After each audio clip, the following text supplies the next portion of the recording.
Renato Gaúcho apresenta A Força do Amor.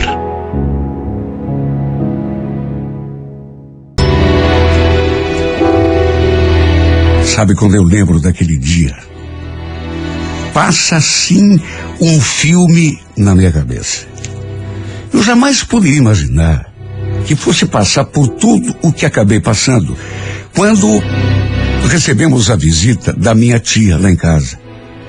Essa minha tia, ela morava em São Paulo. E na época, eu morava com meu pai e o meu irmão em Botucatu. Minha família era um pouco desestruturada, para não dizer bastante. Minha mãe, por exemplo, tinha abandonado a gente para ir embora com outro homem. Eu só tinha 14 anos nessa época. Ela simplesmente virou as costas e foi embora, sem pensar em mim e no meu irmão. Já meu pai, ele tinha o vício do álcool. Também não ligava muito para a família. Olha, só eu sei o que a gente passava. E um dia, essa minha tia Dalva, veio até a nossa casa. E no dia em que ela iria embora, o pai chamou a gente e deu a ordem. E era ordem mesmo, não era comunicação. Selene, arruma as suas coisas que você vai morar com a tua tia. Morar com a tia? Mas como assim, pai? E o senhor, o Pedrinho, ele vai também? Pedrinho era o meu irmão.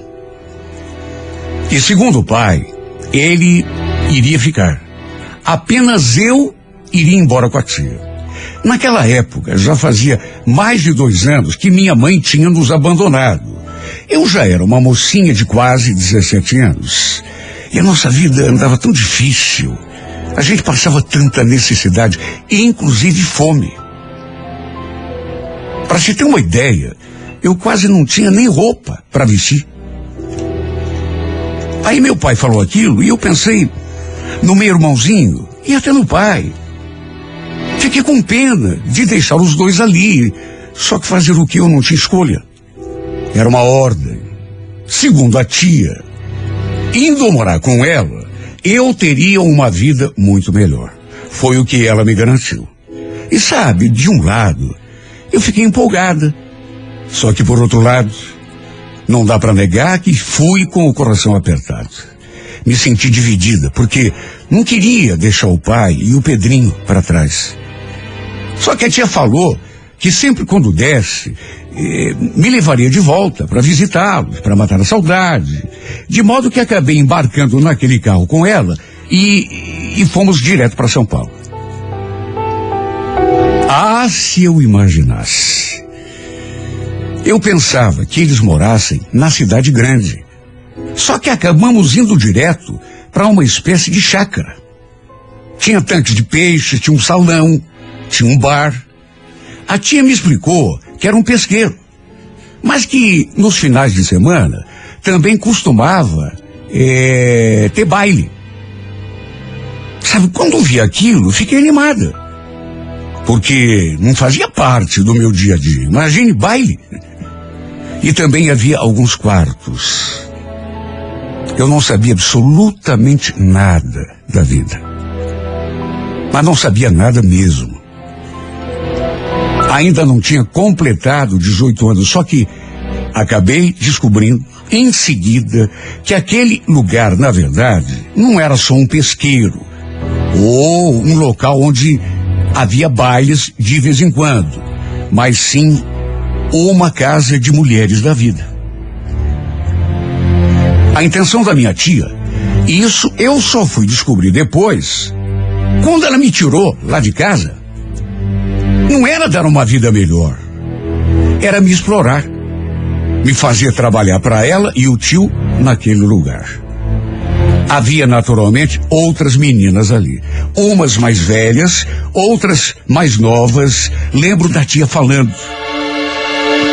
olha, no começo, até você se ambientar, eu quero que você ajude as meninas a deixar tudo limpinho, viu? Tudo organizado aqui no pesqueiro. Você entendeu, Silene? Entendi, tia. Ela falava e eu concordava. Que escolha que eu tinha. Ainda nem sabia onde estava me metendo. Claro que eu fiquei desconfiada. Nada parecia do jeito que eu tinha imaginado. Então, me bateu aquela cisma. Até porque eu era ingênua, mas não era assim tão bobinha, a ponto de não perceber que alguma coisa de muito esquisito acontecia ali, naquele lugar. Mas foi só depois de algum tempo que eu me dei conta da grande besteira que tinha feito na minha vida. Se bem que eu não tive também escolha nenhuma, né? Lembro que nem bem escurecia e já começava a rolar aquele som alto lá naquele salão. E aí começava a chegar gente, quase sempre homens, e aquele agito varava a madrugada toda. Lembro a primeira vez que a tia me pediu para ficar ali no salão. Eu fiquei tão desorientada, tão confusa. Na verdade, não estava entendendo quase nada. Ela então me explicou o que eu tinha de fazer. Era conversar com os homens, dançar com eles, estimulá-los a beber. Inclusive, eu tinha de beber também, caso me oferecesse alguma bebida. Só que o pior, naturalmente, não era isso. O pior é que eu teria de ir pro quarto com eles e fazer coisas que, pelo menos até então, eu nunca tinha feito na minha vida. E foi desse modo singelo, resumido, que eu me tornei mulher da vida. Fui forçada pela minha tia, porque na verdade nem sabia direito o que estava fazendo. Olha, eu até hoje fico na dúvida, mas eu juro que eu acho que o meu pai também não imaginava que a tia fosse fazer aquilo comigo. Me obrigar a trabalhar para ela e o tio naquela espelunca. E detalhe, eu não recebia nenhum centavo pelo que fazia.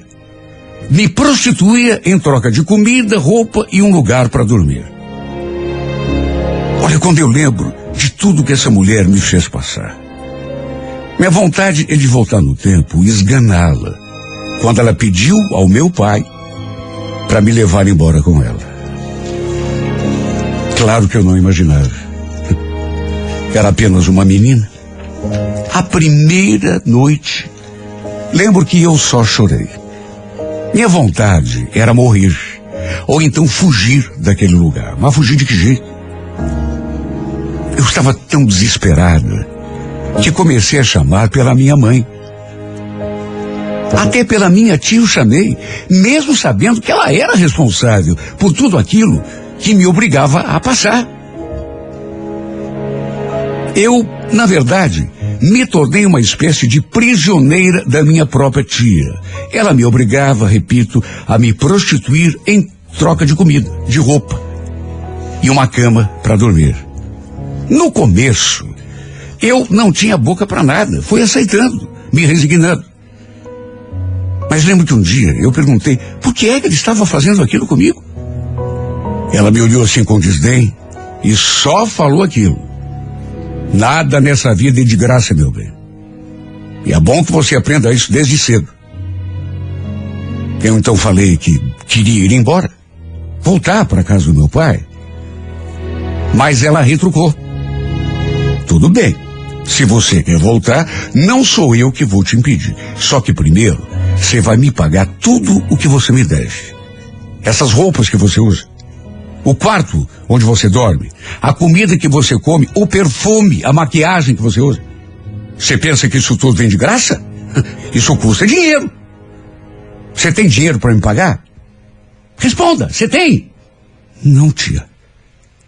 Então engole choro e vai lá trabalhar. Acabei me tornando uma prisioneira daquele lugar. As palavras dela ressoam na minha cabeça até hoje. Então engole o choro e vai lá trabalhar. Não tinha como fugir.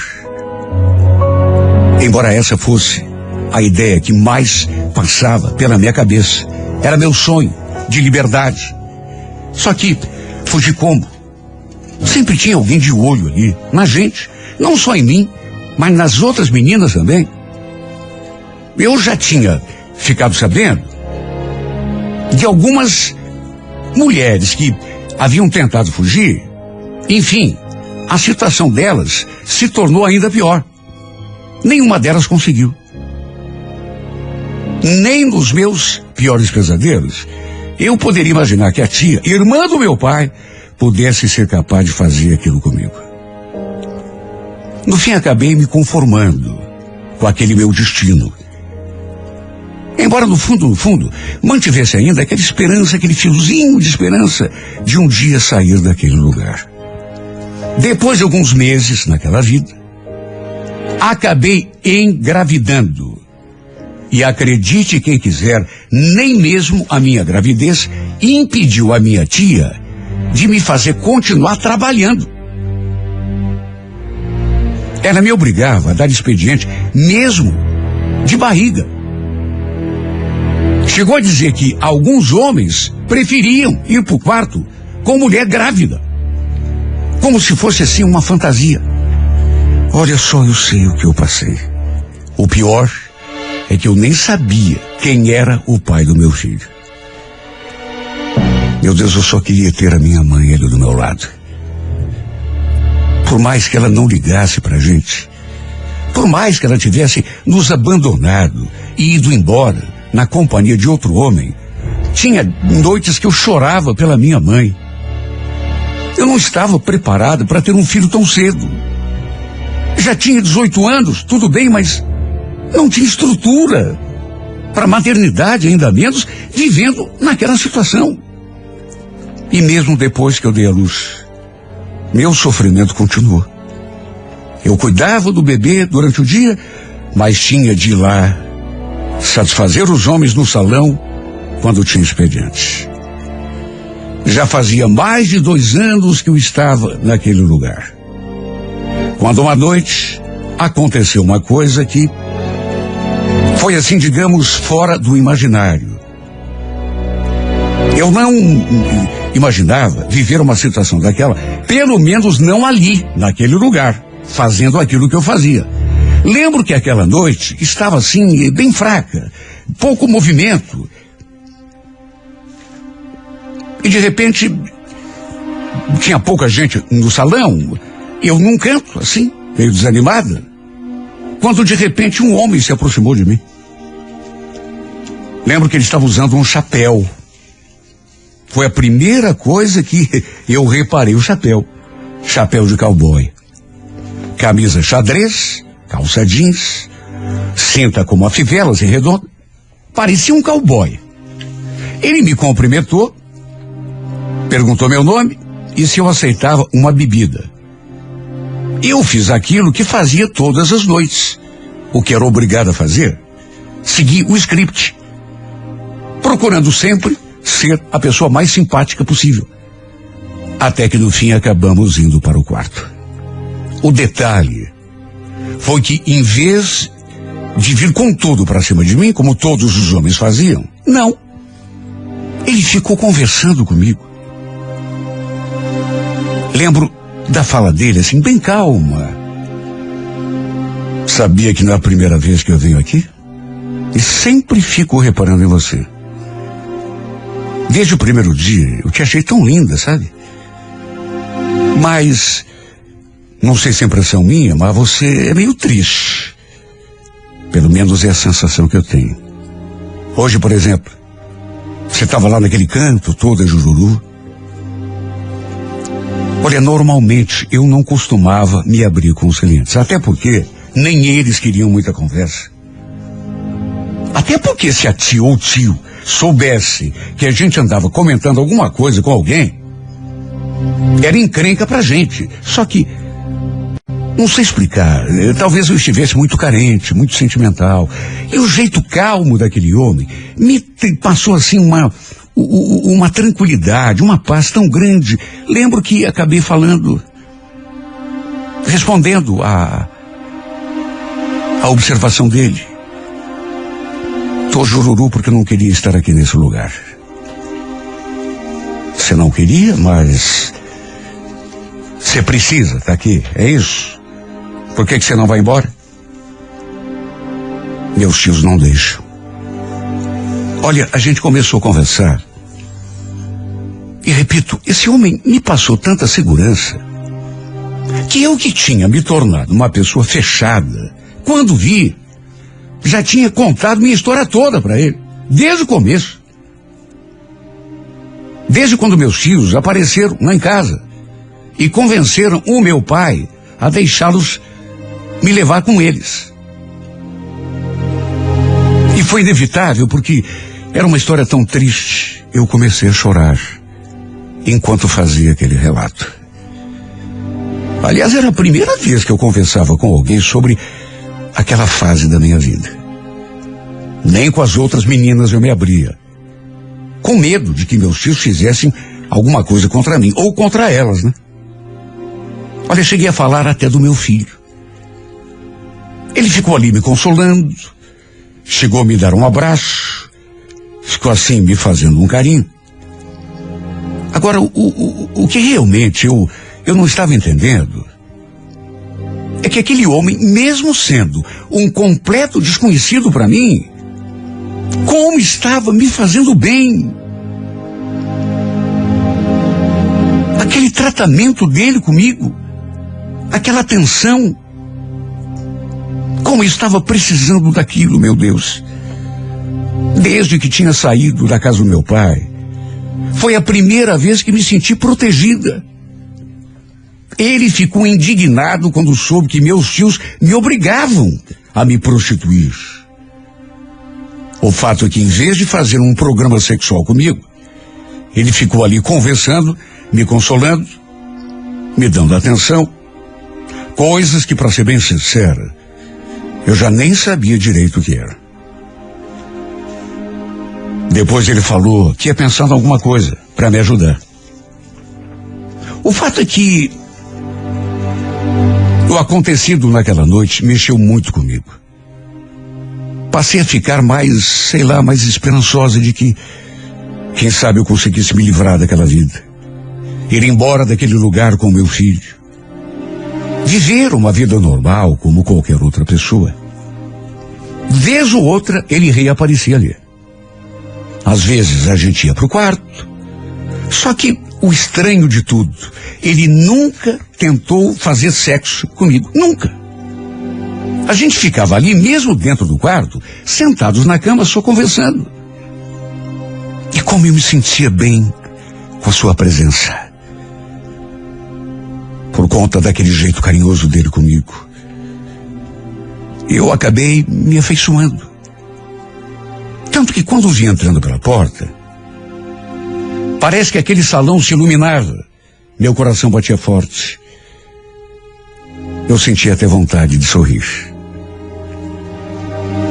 Era o meu anjo protetor. Aliás, à medida que a gente foi se conhecendo, ele começou a me contar coisas da vida dele também. Até porque eu comecei a perguntar. Seu nome é José Carlos, mas todo mundo só o chamava pelo sobrenome, Batista. Falou que era caminhoneiro, separado, tinha um filho com a ex-mulher, mas já fazia 2 anos que não via o moleque, já que moravam no Rio Grande do Sul, a ex-mulher e o menino. Inclusive, apesar de ser caminhoneiro, naqueles últimos tempos, ele estava cuidando de uma propriedade ali perto. Mas sua vontade era de voltar para a estrada o quanto antes. Lembro que, no nosso quarto encontro, ele olhou sério assim para mim e me fez aquela proposta. Silene, e se eu te ajudasse a fugir daqui, você teria coragem? Fugir, mas de que jeito? Meus tios jamais iam deixar, e de mais a mais, tenho meu filho. Não posso ir embora e deixar meu filho aqui. Deus me livre. Fica tranquila. A gente dá um jeito. Eu te ajudo. Pode confiar em mim. Eu fiquei olhando para o rosto dele, sem saber se acreditava. Porque, sabe, era bom demais para ser verdade se ele me ajudasse a realizar aquele sonho que era o maior sonho da minha vida, fugir daquele lugar junto com meu filho. Ele falou que ia me ajudar a fugir, só que não explicou como. Mesmo assim, meu coração se encheu de esperança. Tanto que todas as noites, a partir dali, eu ficava esperando que ele chegasse. Só que os dias foram passando, e não acontecia nada. Se ele realmente me ajudasse, eu seria grata a esse homem para o resto da minha vida. No entanto, ele demorou quase um mês para dar as caras de novo ali na chácara. Para ser sincero, nessas alturas, eu já estava começando a perder a esperança. Quem sabe ele tivesse voltado para a estrada, como ele mesmo tinha dito que gostaria de fazer. Olha, como me doeu pensar que ele tivesse esquecido que tinha prometido me ajudar. Até que um dia, apesar da demora, de repente o milagre aconteceu. Eu olhei assim para a porta e o vi entrando, já me procurando com o olhar. E como sempre fazia, pagou pelo quarto e pelo meu tempo. Ele queria me levar embora com ele já naquele mesmo dia. Queria que eu pulasse a janela e entrasse escondido na sua caminhonete. Só que tinha o meu filho. De que jeito que eu iria embora, deixando o meu filho para trás? Como, aliás, tinha feito a minha mãe comigo. Eu jamais seria capaz de uma coisa dessas. Preferia passar o resto dos meus dias confinada naquele antro, prisioneira, do que abandonar o meu filho. Ele ainda tentou me convencer. Silene, vamos embora. Depois a gente dá um jeito de vir aqui buscar o teu filho. Não, Batista, não. Não posso fazer isso. Não me pede isso, pelo amor de Deus. Eu só vou se ele também puder ir junto. Não vou abandonar meu filho, mas de jeito nenhum. Tá, mas onde é que ele está agora? Naturalmente que eu não era a única que tinha dado à luz ali naquele lugar. Tinha mais 2 meninas que também haviam engravidado, e as 3 crianças costumavam ficar lá dentro aos cuidados da dona Isabel, uma senhora que ajudava a tia, pelo menos enquanto estávamos ali trabalhando. Ele perguntou se tinha como eu pular a janela e tentar ir lá pegar o menino. E movida por uma coragem que nem eu sabia que tinha, falei que iria tentar. Mesmo assim, só eu sei o meu medo. Não queria nem pensar se meus tios ou alguém ali me flagrasse tentando fugir. De todo modo, eu precisava arriscar. Era o único jeito de me libertar daquela vida de sofrimento. Enquanto ele ficou ali no quarto, eu então pulei a janela e sorrateiramente fui me esgueirando assim pela parede, tentando não chamar a atenção de ninguém, até que cheguei à casa da tia. A dona Isabel estava assistindo televisão. Olha, não sei como ela não me viu, porque apesar de tomar cuidado, acabei fazendo um pouco de barulho. Graças a Deus ela não ouviu nada. Entrei no quarto, fui até o berço onde meu filho estava dormindo. O corpo todo tremendo, coração pulando dentro do peito. E saí com meus filhos nos braços, sem que a dona Isabel desse pela minha presença. Nessas alturas, o Batista também já tinha pulado a janela do quarto e estava me esperando ali fora. De modo que acabamos indo juntos até a caminhonete. Como estava escuro, ninguém nos viu. Olha, eu nem acreditei quando entramos na caminhonete e ele arrancou. Foi até mais fácil do que eu imaginava. Mesmo assim, fiquei com aquele medo de alguém ver a gente fugindo. E sei lá, contar para minha tia ou chamar. Meu coração batia tão forte que parecia que ia explodir a qualquer momento. Olhava pro rostinho do meu filho ali no meu colo. E não conseguia ainda acreditar que tínhamos finalmente nos livrado daquela escravidão. Olha, eu só fui sossegar quando nos afastamos bastante daquele lugar. Só que mesmo assim, a sensação era de que a qualquer momento meus tios acabariam me achando e me levando de volta. Acho que nessas alturas eu já estava até traumatizada. Sabe, qualquer carro que passava, eu pensava que eram eles. Acabamos indo parar em Cotia, lá mesmo no estado de São Paulo, na casa de uns parentes do Batista. E olha, quando fomos recebidos por aquelas pessoas que eu não conhecia, ele falou uma coisa que me arrepiou dos pés à cabeça, porque foi a mais inesperada que eu já ouvi. Quando foi me apresentar para o pessoal, ele falou assim com a maior naturalidade.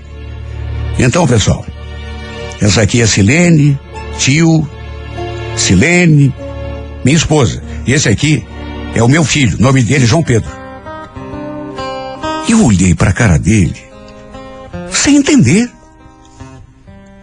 Ele também estava olhando para mim, com aquele sorrisão aberto. E sabe, fiquei olhando para ele assim, como que esperando uma explicação. Parece que, sei lá, tinha uma luz assim, clareando aquela cena toda. Uma luz sobre nós dois. Ele tinha acabado de dizer para os parentes dele que estavam ali em volta.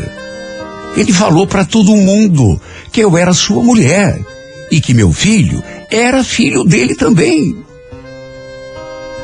Imagine como eu me senti. Meu coração disparou dentro do peito. Só que dessa vez não foi de aflição, não foi de medo. Foi de alegria, de felicidade. Uma sensação tão boa que pelo menos até então eu desconhecia. E fomos tão bem recebidos ali pelos parentes dele. E lembro que na hora de dormir, eles nos acomodaram, os três. Eu, o Batista e o meu filho. Quer dizer, nosso filho, né? No mesmo quarto. Me senti esquisita, porque a situação era tão nova. E mais ainda, porque apesar de já termos entrado num quarto várias vezes, por incrível que pareça, nunca tínhamos feito absolutamente nada. Eu e ele. Desde a primeira vez, a gente ficava no quarto, quando entrava, só conversando. Eu chorando no seu ombro e ele ali tentando me consolar. Só que naquela noite foi tudo diferente. Lembro que deitamos na cama e pela primeira vez na minha vida me entreguei a um homem por vontade própria. Por vontade da minha alma, do meu corpo e do meu coração. Foi um momento inesquecível. Principalmente porque depois ele confessou que tinha se apaixonado por mim desde a primeira vez que me viu lá naquele salão. Por isso me respeitava tanto. Por isso tinha feito de tudo para me ajudar. E para completar o momento das lágrimas, porque era ele falando e eu chorando o tempo todo.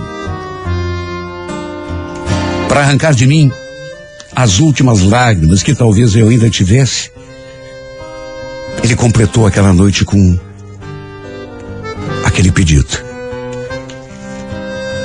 Você quer casar comigo, Silene? Quer ser minha mulher para todo sempre? Meu Deus, como dizer não a meu anjo salvador? Eu seria a mulher mais tonta do mundo se recusasse aquele pedido. Desde o primeiro instante que esse homem se demonstrou que se importava comigo, de verdade, como ninguém tinha se importado até então, nem meu pai, de tantos homens que frequentavam aquele lugar. Ele foi o único que notou a minha tristeza. O único que se preocupou comigo, que se dispôs a saber de mim, o que estava acontecendo, que me deu carinho, que me consolou, que me ajudou. O fato é que desde aquela noite, passamos a viver como marido e mulher. E durante alguns anos, vivemos ali mesmo, na região de Cotia. Depois eu engravidei, tivemos uma menina, a quem dei o nome da minha mãe, apesar de tudo. Até que tempos depois, fui atrás do meu pai e do meu irmão. Eles continuavam morando na mesma casa, levando a mesma vidinha. E não sei explicar porquê, mas nunca tive coragem de lhes contar tudo o que passei nas mãos da minha tia. Não sei, fiquei com medo de acontecer alguma coisa. Por isso, preferi me calar. Mesmo assim, foi tão bom rever a minha família. Saber que, apesar de tudo, eles continuam vivendo, mesmo daquele jeitinho, que de repente não é o... Até que tempos depois, engravidei novamente e desta vez mais um menino. E nunca, em nenhum momento, me arrependi por ter escolhido ficar junto do Batista. Ele foi o meu anjo salvador. Eu podia não estar apaixonada por ele lá no comecinho, mas com o tempo aprendi a amá-lo. Tanto que hoje o sentimento que eu tenho é maior do que tudo. Mais do que gratidão, respeito, consideração, aprendi a amá-lo de verdade. Por tudo o que ele é e por tudo o que me fez.